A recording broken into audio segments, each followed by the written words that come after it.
Good morning and welcome to another episode of Two Sisters of a Certain Age, Conversations with a Therapist and a Doctor. I'm your co-host, Judy Grant, licensed marriage and family therapist. And I'm your co-host, Dr. Sophia Grant, board-certified pediatrician and board-certified child abuse pediatrician. Candy, I'm loving the yellow glasses this morning. Thank you. I just wanted to be funky this morning. I'm wearing Black History earrings, a dashiki, and camouflage pants. And I feel like I wasn't expecting camo pants. It's like symbolic. I feel like I'm in a battle, and when this gets released, it will be a while after the election. But to say I am disappointed in the results is an understatement, and I don't feel safe, and it confirms what I've always known, that a competent Black woman will never be lauded for her accomplishments. She is going to lose out to an incompetent person almost every time. And we haven't talked politics on this podcast, but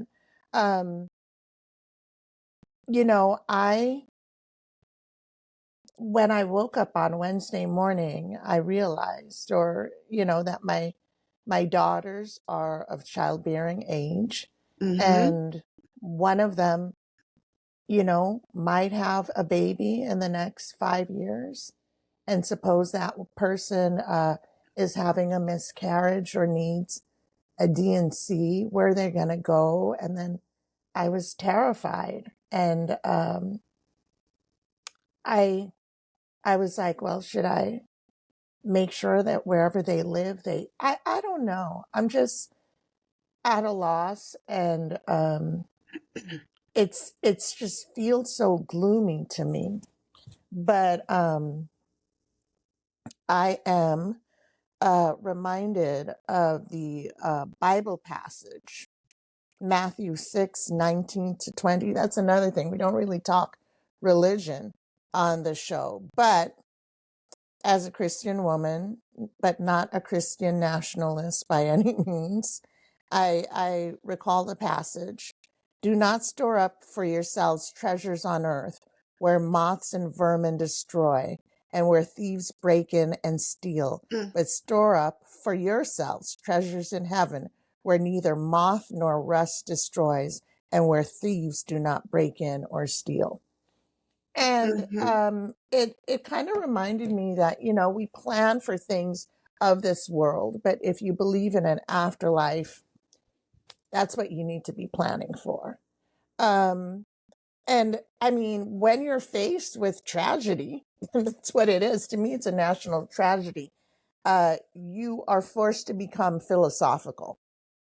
And so that's what I'm doing. And I recognize that children will continue to be abused, and I need to be here to take care of them. The world will go on. Maybe I may not feel safe or like it, but it will continue. And I have to still be my best self. I mean, what are your thoughts? My thoughts are,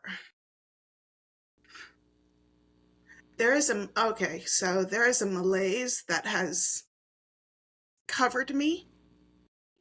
I'm so fearful for our clients at my agency who are typically lower socioeconomic status, who are marginalized communities, our LGBTQIA plus youth, our transgender children, women of color, people of color. I mean, there isn't just one thing. It's a multitude of things. It's far reaching. And I think, it's just been incredibly difficult to reconcile the fact that our nation voted for this person, and it's like nobody's hearing my voice. No one's Right. hearing my voice. Right. And at work these last few days, I've been processing this with a number of people, and I'm not going to lie, it's been hard because I'm all up in my feelings, but people are You're coming to grieving me. too. People are coming You're to looking me for looking support. Mhm. looking for support, and I am trying to hold it together. Yesterday Mhm. for them. Yesterday I had this. I do office hours, and people came on and they talked and they Mhm. shared. And immediately after, someone texted me and said, "But Judy, how are you? You are holding Mhm. space for all of us, but how are you?" And I Right. said, in all reality, I am a mess. Yeah. Um, but I'm going to go back to the passage that you spoke of, and it talks about the afterlife. Mhm. But what they were referring to, what it felt to me was like present life, afterlife, you cannot let people steal your joy. Yeah. You Yeah. have to hold on to your mental health. You Mhm. cannot allow this to infiltrate and bring you down to a place where you're unable to function. Yeah. And as you said, life goes on. We literally have to pull ourselves up and say, all right, what's my next step? What am I going to do next? How am Yeah. I going to continue to serve the people I serve? Yeah. How am I going to continue to advocate for others? And that's all I can do. Mhm. And that's what I'm talking to the people at my agency about is what can you do to ensure a safe space for others? So Yeah. when our young clients come in crying, fearful that their parents are being deported, how are you going to show up for your clients? Yeah. So that has been a lot of the conversation. Um, and I'm not going to say that the malaise won't continue for a while because I think it will. It's just kind of Mhm. dampened my spirit and my soul. But I Yeah. recognize that I cannot allow that. I cannot allow anyone to steal my joy. And Mhm. so,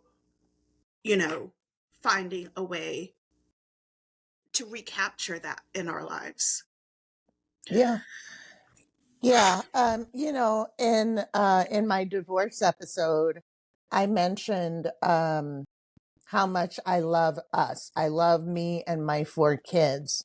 So, Mm-hmm. I went to bed early because it was looking dismal. I woke up and my son had sent a group text, "Hey, let's regroup tomorrow."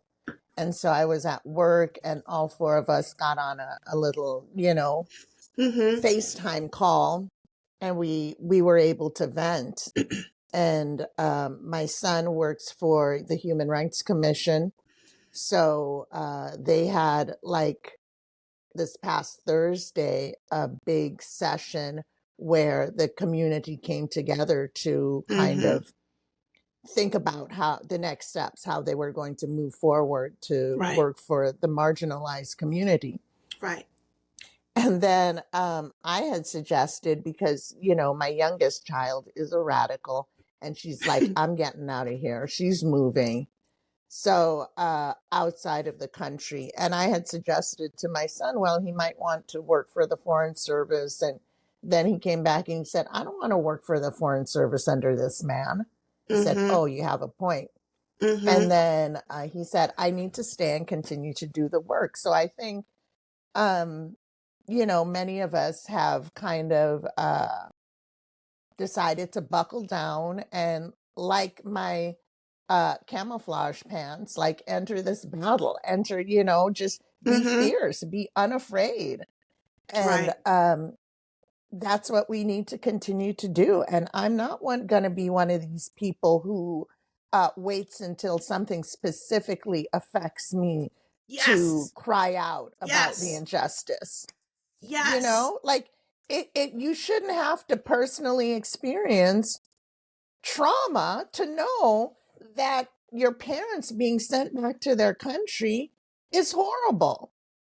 Right. I don't know why when it comes to things pertaining to social services, like you hate gay people and then your son comes out and then you see the light. You shouldn't have to personally experience that to Mhm. know. Mhm. Mhm. So, no, I'm not going to stand by. I am Yeah. not going to stand by. I'm always going to stand up. So, you know, I don't know. I don't You know, know. It's I it's disconcerting, but yeah. I was saying the same thing yesterday on this Zoom that what affects one affects all. So if a population mhm. is being targeted, attacked, we got to stand with them.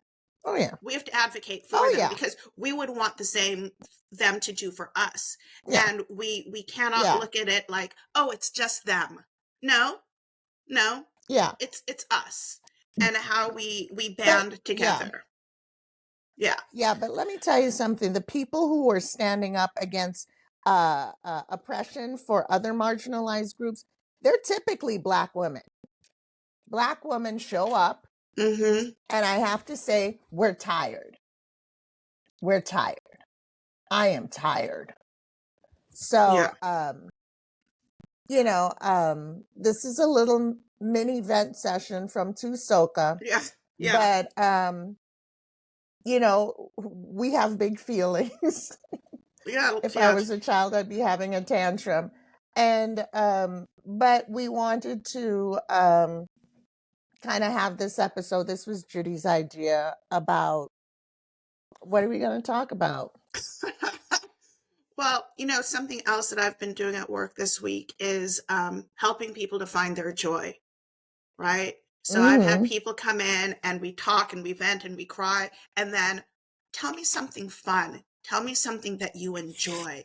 And we talk about Mm-hmm. amusement parks and the theater and books and the beach and concerts and music. And Mm-hmm. we've been really trying to end our time together on a positive, fun note Mm-hmm.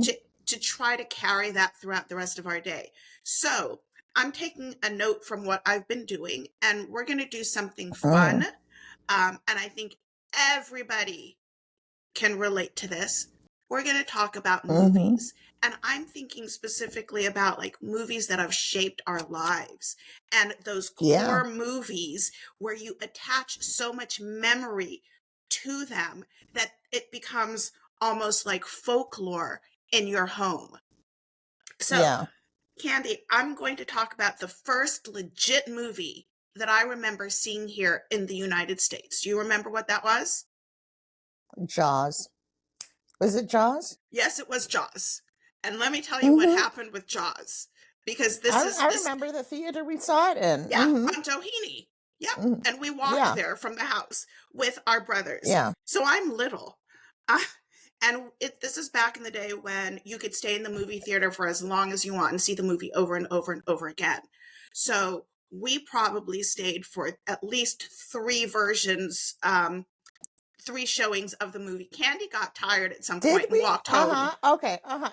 Did I walk home separate from you You guys? walked home alone. And then I'm I thinking, was how did we always let pulling Candy walk home? I was always pulling shenanigans like that. So Candy walks home, and I've now seen Jaws 3 times, what have you, with my brothers. Okay, so you were 7. You were I was 7. 7. Jaws came out in 1975. Okay. So that evening, our parents went out, leaving the three of us at home, the four of us 4. at Mm-hmm. home. And I will swear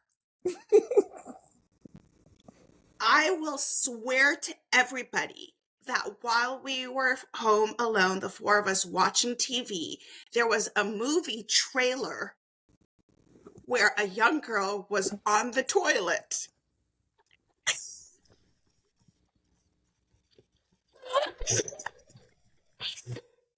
And as she's sitting on the toilet, a shark comes up and bites her bottom. Oh my God. I was so afraid to go to the bathroom. I wee-weed in the yard.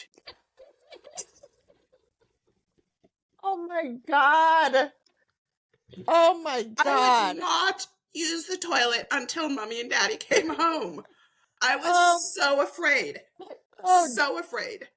Oh my oh God. my God. Yeah, that was crazy. And if you remember, our brother Steve had a friend who was in it. He played Yes. like the red-haired kid.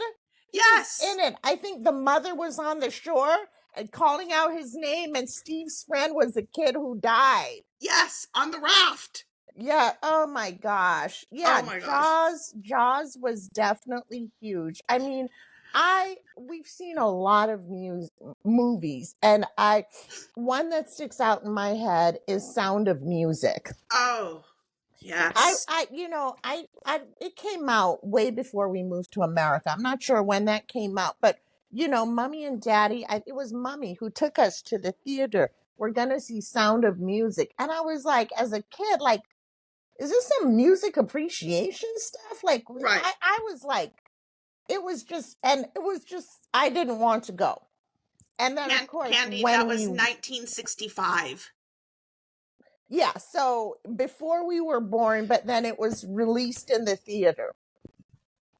Anyway, I remember seeing Sound of Music, and it was just like, it was so Mm. happy, and I was just Maria and the Mm. kids and all of those kids. And I remember it was so long in the theater that there was an intermission. Yes, there was. And so the second half come, I need to use a bathroom, lots of people in the bathroom, it's just down the street.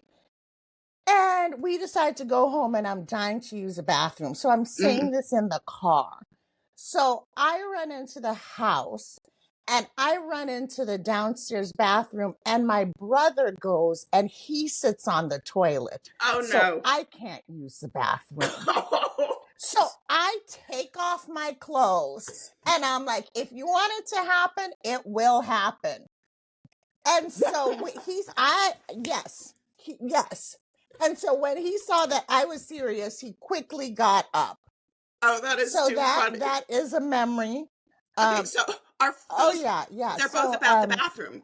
But Jaws or Sound of Music comes back they're both to about the bathroom. Uh-huh. Yeah, um but then yeah, I think of a movie that uh really, like, it's like this touchstone point for people of our age. It's okay. Grease. Oh, I remember I I I was in Westwood, and I bought the yes. album to Grease before I even saw the movie.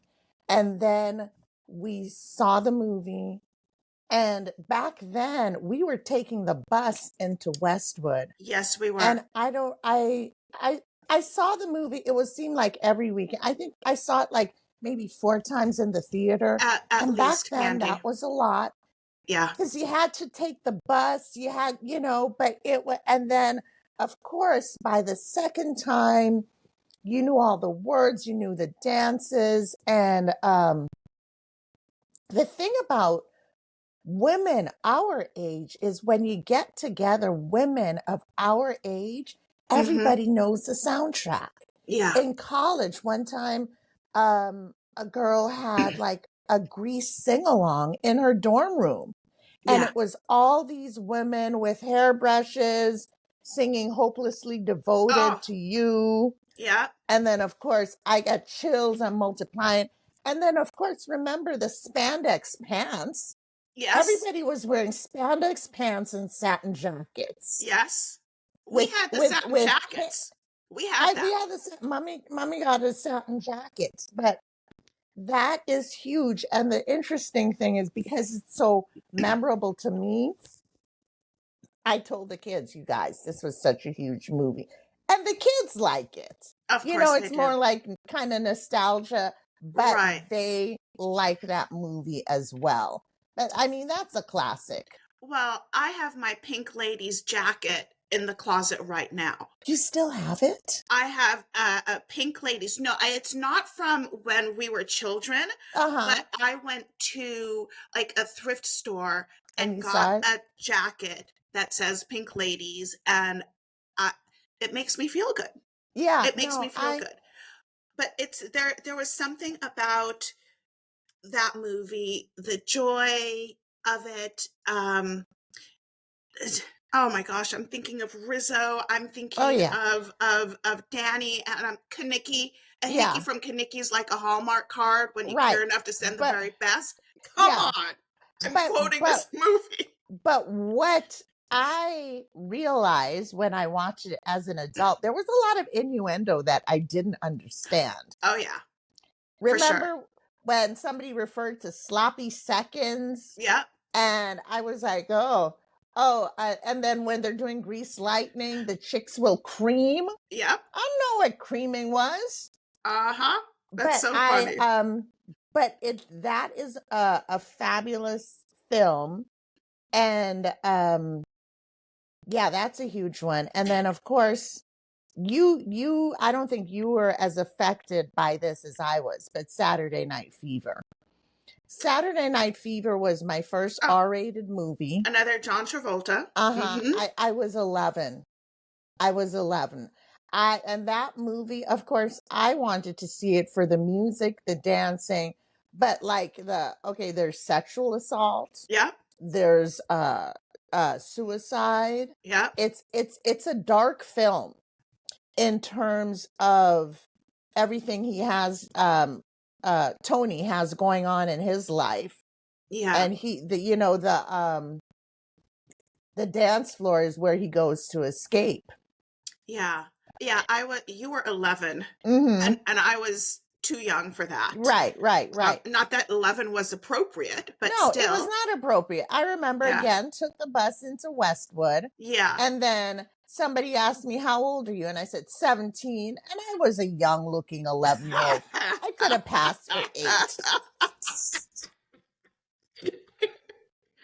Oh my gosh. But, Oh my gosh. y- That's and then that's of good. course, the music.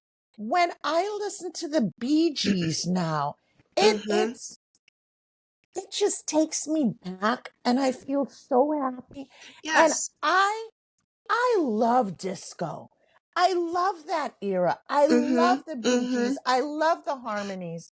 One time I was at a wedding, and I was with somebody who was within 1 to 2 years of me, and the Bee Gees were playing like "How Deep Is Your Love," and he Oh, like tapped me and he said, "Classic, classic," and I felt so old, but I was right. like, "Yes." Yeah. Like, I mean, I have a whole Bee Gees station on Mhm. my phone, Mhm. and I that disco era, and I remember soon after that, so like 19 that was I think 1978 and 79 Christmas, I put on my Christmas list disco outfit, and I got it. Disco outfit. I I got my disco outfit, and I wore it to Sabrina Weintraub's bat mitzvah because it There was you held go. at Fiorucci.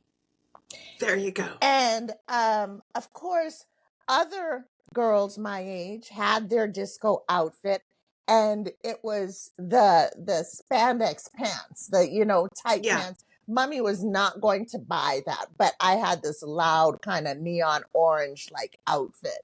Um, but that movie, it's just there's the music, both that and Grease, the Yeah. music and the movie, the moves, the dancing, Yeah. those kind of hold a place in my heart Yeah, when for it sure. comes to I mean, film.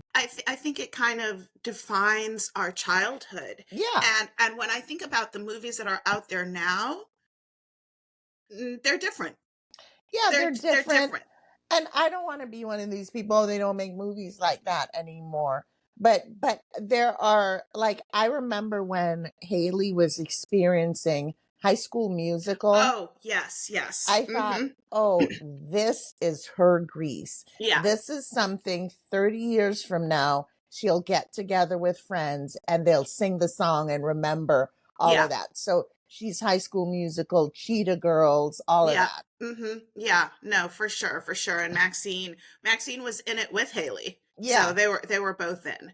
And then So, I remember Boogie wanted to have his movie. He wanted to have his thing. So Corbin Blue came out with Jump In, which is a oh. jump roping movie, and that became his thing. He felt left out. So, I'm thinking as we're talking, I'm thinking of Flashdance. Oh yeah. I'm thinking of Footloose. Yeah. It's like there's so many, and actually a lot of those are definitely very musical, Yeah. and the dancing. Yeah. So there's definitely a theme of the movies that you and I enjoyed as kids, Mhm. and I know a lot of our audience can totally relate. Right. I want to talk for a second about a movie that was famous in our household, where mommy and daddy loved these movies. The Godfather. Yeah, The yeah. Godfather. But when we watched The Godfather on TV, a lot of it, it had been edited. It Right. wasn't. But The Godfather is a movie because Mummy read the book. Mm-hmm. Mummy likes to read.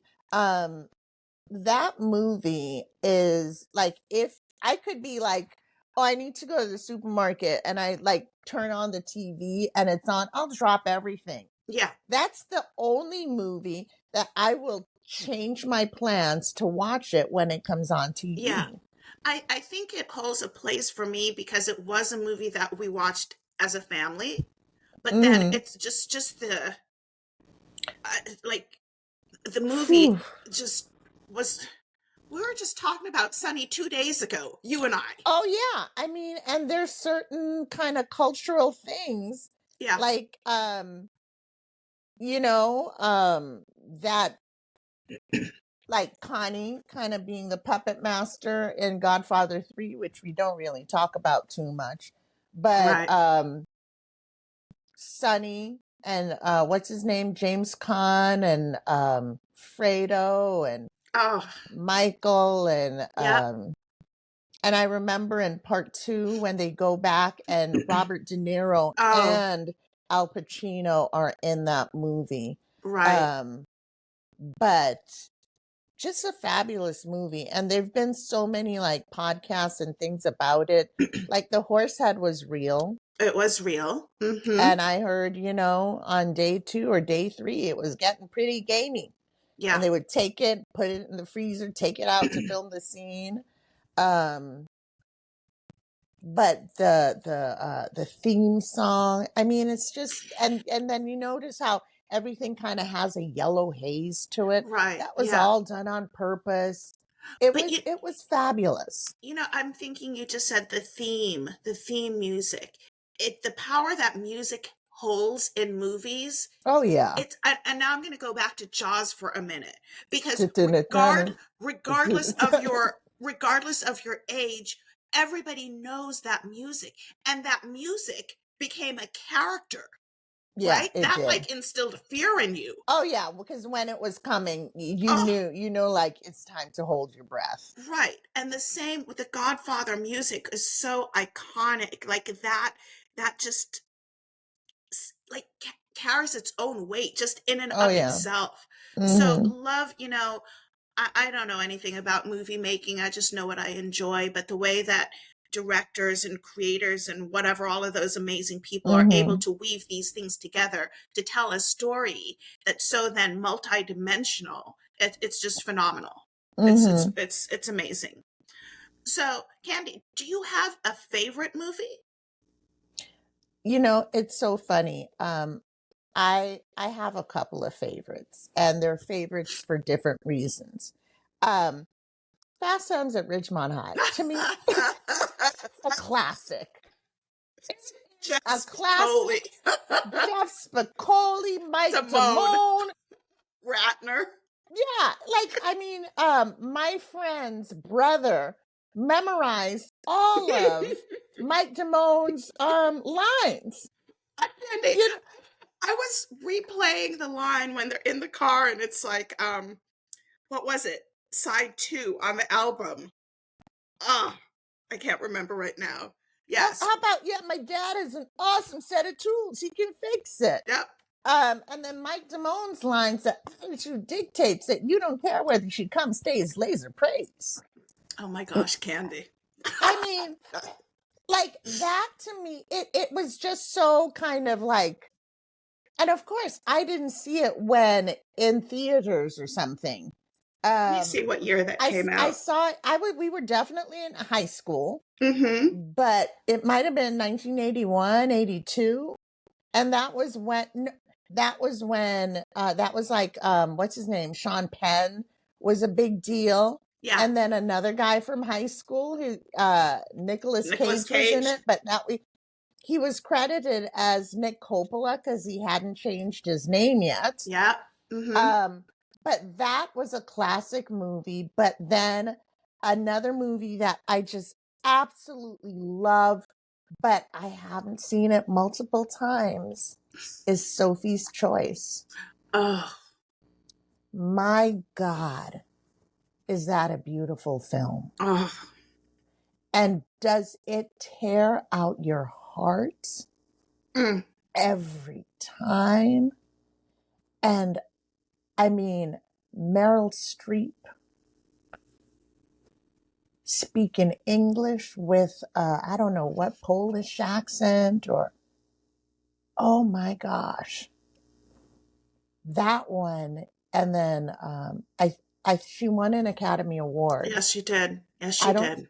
and I don't think she was there to receive it, because I recall Kevin Kline Mm-hmm. reading her acceptance speech. And then he did something, was like, oh no, this was supposed to be mine because he didn't win that year. Mm-hmm. But my goodness, that's such a beautiful story, but talk about a tragedy. And Wow. that's something that people, even of younger generations, they may never have seen it, but No. you'll hear them say, it's like Sophie's Choice. They Yeah. understand that concept of Mhm. that critical decision thing, and they will say, you got Sophie's Choice. Yeah. And I So saw that with Michelle Burston in Westwood at the Avco Theater. Avco. But speaking of Avco, Judy, all the Star Wars movies. Okay, so we need to talk about, before we're done, we got to talk about Star Wars. We got to talk a little bit about James Bond. So, Oh, yeah. summer of 19 whatever. It is hot. Mm-hmm. It is hot. And you and I are at the theater. What was the name of it? And we were standing in line waiting for Return of the Judy, Jedi. it was the Avco. And I think it was Memorial Day weekend. Okay. So we're standing in line waiting to get in. And this is well before choose your seats. There was no such thing. It was just a mad dash and you got what you got, period. Yeah. And I remember there was some kid like selling sodas and making a fortune because we're standing in line for hours. Yeah. And that man is Jeff Bezos. No, I don't know. But I thought, oh my goodness, I love his industriousness and his hustle for that kid with the cooler. And But that movie, that series of movies back then, those were game changers. I don't think we'd ever seen anything like that before. No. And Luke and Han and Leia and Chewie, like, come on. And don't forget Lando Calrissian.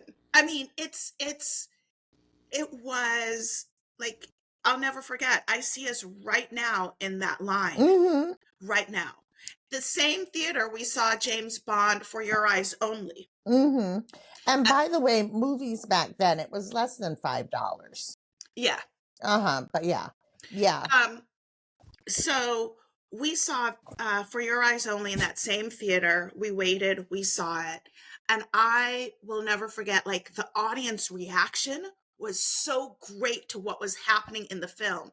Oh yeah. That's like one of the first times I can remember people like loud and cheering and Oh yeah. gasping audibly, and you were just in it with Yeah. everybody in that theater. Yeah. We And love James. just Oh, the opening credits, oh how, yes. it kind of rolls up, the words. Yes. Um, yeah, I feel like that is probably the first time that I saw credits that way. That Yeah. is quintessential Star Wars. Oh, mm-hmm, mm-hmm, Yeah. mm-hmm. So Candy and I love James Bond. We are big fans. Yes. We watch everyone over and over. He's my favorite assassin. Oh, oh my gosh, so suave, so debonair. Oh Yeah. my gosh. Let me Love tell you James. something. Yeah, we grew up on James Bond, and when Daniel Craig became James Mm, Bond, I'm like, a blonde James Bond? I don't know. I don't. And then when he came out holy of the water smokes. in Casino, I was like, okay. And Yep. then Hold on. When he jumps, he lands in the train. he fixes his cuffs. How sexy is that? Gosh. Oh my An gosh. assassin who knows how to dress? I know. I know. Perfection. So our love of James has been going on for decades and decades. And I Mm-hmm. remember when the last one came out, I was out of town somewhere and I couldn't see it like opening day. Mm-hmm. I came home and I'm driving home from the airport and I'm talking to you and you're like, yeah, I saw it. We can't discuss it until you see it. Mm-hmm.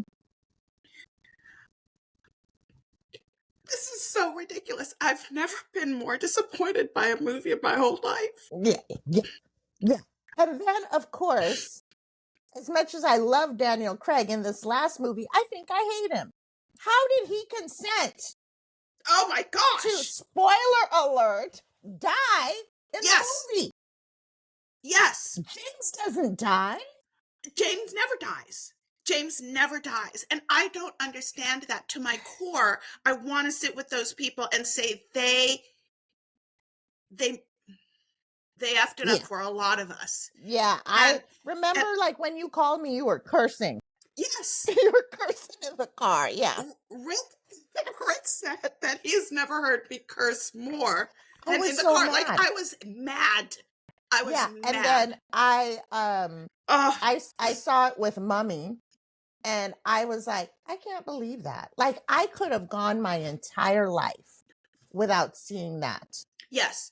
So James But it's movies in the title, A Time to Die. We should somebody have for known. somebody else, for Yeah, we somebody should have effing known. else. We should have known. But, I will watch those movies over and over and over. I have never, ever, nor will I ever watch that one again. Right. And I don't Not even like happening. Rami Malek anymore. And we love Rami. We love That Rami. little Egyptian man. Yeah. Yeah, Yeah. So, that was truly one of the most disappointing endings to mm-hmm. something that was so dear to me. Like, how dare you Right. kill him? And Yeah. Daniel, come on. Mm-hmm. Yeah. Yeah, that was traumatic for me. Wow. See, movies like they bring out so much in you. Because it's the thing about James Bond is it's pure escapism, Mm-hmm. and he always wins. Yeah. And even when the odds are stacked against him, like in Skyfall, Mm-hmm. he Mm-hmm. wins, and you just know that he's gonna come out on top. Yeah. But yeah, this one was hideous. But I will say that these movies with Daniel Craig, how one led to another, led to another, that part was fabulous. Yes, there was always some There's some overlap. continuity. Yeah. But yeah, that was a huge disappointment. Huge disappointment. Yeah, because we love that character. He isn't supposed to Yeah. die. He is not. Yeah. So, So you mentioned Sound of Music. For like most of my childhood, early adulthood, Sound of Music was my favorite film. Mm-hmm. Um, and it's actually interesting how, when I'm thinking about it sitting here right now, how politically, Mm-hmm. I'm seeing some similarities to today. But um, as I got older, I discovered Shawshank Redemption, Yeah. and that movie is yeah, that movie is my favorite movie. You Um, know, if if you will recall, just like in Godfather, Shawshank Redemption has a haze to it, a yes, brownness, yes, like a yes, yellowness. yep, And the only time you see colors is at the yes. end At the very end, when Andy is free. yeah, and you see the sea, Uh-huh. Yeah, right? that was a beautiful movie, and it was the story was written by Stephen King. Yep, it was. And remember, Judy had a hummingbird that would I visit her, and she named the hummingbird. read. So let Mm-hmm. me explain. So during COVID, working from home, I would take breaks from work and go and sit in the backyard. And I had a hummingbird feeder. And there was a hummingbird that I always saw with a red breast. I'm like, oh my gosh, that's red. And then he started bringing his friend around, and it was the Mm-hmm. two of them. And I would go looking for Andy and Red every Mm-hmm. day. And I mean, it sounds silly, but I just loved my hummingbirds, and I loved thinking about Andy and Red's story. Mm-hmm. Um, the power of friendship, Yeah. Yeah. and how that can pull you out of even the worst of situations, Right. Right. Right. you And know? Mm, remember how good you feel when the warden comes and he's looking around the room and he throws something against the wall and he sees that there's a hole in the wall, yep, he and picks how up like Andy's pebbles. Oh, uh-huh, and then you start to like feel really happy, and then when he asks if you can put this in the mail for right. me.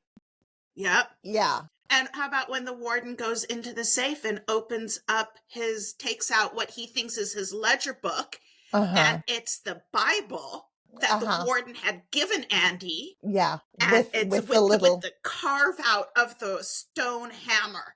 Yeah. Goosebumps Yeah. right now. Yeah, that was fabulous. Goosebumps. That was a movie of triumph. But the thing is, it was filmed in a way, the cinematography where you just kind of you didn't think there would be any light. You didn't Right. think there would be, and then it turns out to. I thought it was a prison movie, but No. it was a movie more about friendship and overcoming, Yeah. and yeah, And yeah, there were some devastating parts of that movie. The sisters and what they did to Andy. yeah, When the young kid comes in, Billy, I yeah. believe, Oh yeah, and I mean, heartbreaking, yeah, heartbreaking, and yeah, still they overcome. And then yeah, when Red gets released on probation, yeah, yeah. and he goes to the wall, and he's Mm-hmm. sitting at the wall in the field, and he finds the box under the stone that looks like it has no business being there, Mm-hmm. and he has the box on his lap, and he's a little cautious, and he looks over his Mm-hmm. shoulders to make sure nobody's watching. So you had to act that out.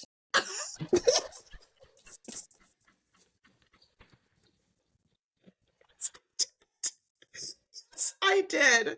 Oh Mm-hmm. my gosh. And then, when they see each other, Andy's working on Mm-hmm. the boat and Red comes down the beach. Yeah, Mm, yeah. mm, Um, yeah. and let's talk about Spike Lee films. Okay, so um I went to visit Candy in college, and we were going to go and see School Days. Mm-hmm.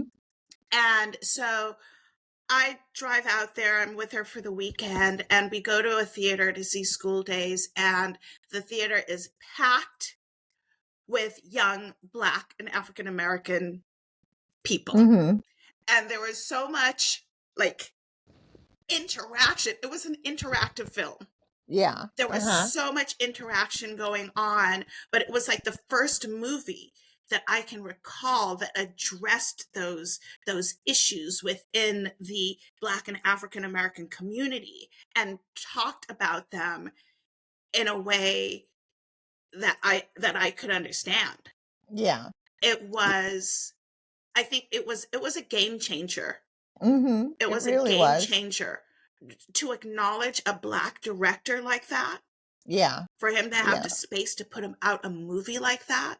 Yeah. And then why don't you tell how Barry showed up at that film? Okay, so I have truly in my life one male friend, and it's a guy named Barry from college.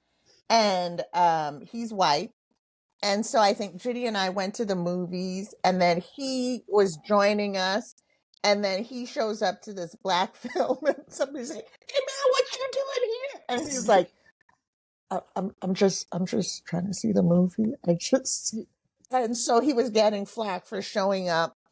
And then was that the time where he's kind of fidgety and he had some popcorn, Mm-hmm. and Mm-hmm. then he was kind of like playing with the edge of the thing, and somebody in front of him reaches back and grabs the popcorn and says, "Are you deliberately trying to annoy me?"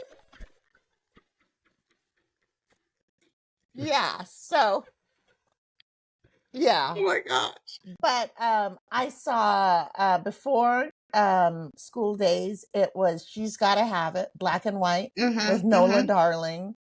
And then, of course, Do the Right Thing Yeah. with Radio Raheem and Rosie Perez and the Yep. Turturros. And then Malcolm X. And Mm. I mean, it was like when Spike came along, it it was a breath of fresh air because he was unapologetically Yes. black. Yes. Yeah. That was it. And it wasn't because we hadn't seen black people centered in movies that weren't black exploitation films. Right. Right. These were just stories about black people living their lives. And he really was kind of one of, like, he was a trailblazer in the sense that he started to tell black stories. And then after Spike came John Singleton Mm-hmm. Mm-hmm. with Boys in the Hood. Yes. And I was exposed to Larry Fishburne as a father, but remember he was in Apocalypse Now when he was Absolutely. 14? Yeah, absolutely I do. I see him on the back of that Right. boat right now. But it was kind of the start of black people being let into these spaces, and we weren't supporting characters anymore. We were the main The main characters. characters. Yeah. And I just want to shout out Spike Lee, because he is a Morehouse man, as my son is. And Mm-hmm. when my son was at Morehouse, um, he would occasionally drop in, just like Samuel L. Jackson would drop in. And like when it would be like weather days, like classes are canceled. Um, but it was, he really started, he gave space for black people to enter that world.